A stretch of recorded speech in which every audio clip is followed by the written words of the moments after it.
how that works, okay, up here in blue, I've got here, it's called debit normal balance and credit normal balance. So every time I do a transaction, I've got to record it into what we call our general ledger. The general ledger is basically a book or a software program where I record debits and credits. Okay? Every account in that general ledger will have a debit or a credit side. If they are considered an asset account, in other words, they fall on this side of the balance sheet, they're going to have a debit normal balance. Meaning, as long as it's positive, as long as, so example, if I have more cash in the bank, then I'm going to have a positive balance in my cash account, and it's going to be on the debit side of that account. Does that make sense? Yeah. Okay.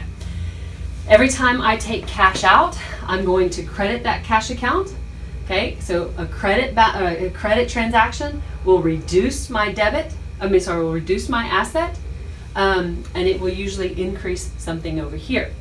So that's why we have a credit normal balance over here. So all of these types of accounts, all of your liability accounts, all of your owner equity accounts, they're going to have a credit normal balance. So anytime I want to increase these, I would basically add a credit to my general ledger for these accounts. Okay, and that's sometimes hard for individuals to understand. A lot of times what we'll do in accounting is create what we call little T accounts, and that kind of helps to see how these transactions work. So, one of the things that we can look at, for example, is cash. If I create a T account for cash, okay, the debit side is always over here, okay? So if I want to increase cash, I'm going to add the amount here. If I want to decrease it, I'm going to put it here. So when sales occur, okay, if I sell my widget to you and you give me cash, which side, so let's say you give me $10 for my widget, which side of that cash account am I going to put that $10? You're going to put that in debit. Yes, okay. So what'll happen then is now I will have $10 as a debit. My cash account has increased by $10, and it just keeps going per transaction. When money's withdrawn, let's say I have to pay a creditor, then maybe I have to pay them $100. Now I've paid out $100. The reality is, if I'm in the red, if my cash account is, if I've overdrafted or if I've taken out more than I have, then you can see here that I actually have a credit amount of $90, which means that I don't have enough cash. Okay. And you always want your debit normal balances side, you always want the positives on that debit side. Okay. And the same would hold true for the credit side as well. And this is typically what you see when you capture a journal entry in your general ledger. So every transaction wraps up into what we call a journal entry. And that journal entry basically has to have a debit and a credit side. And if your accounts are classified correctly, then they're always usually going to offset.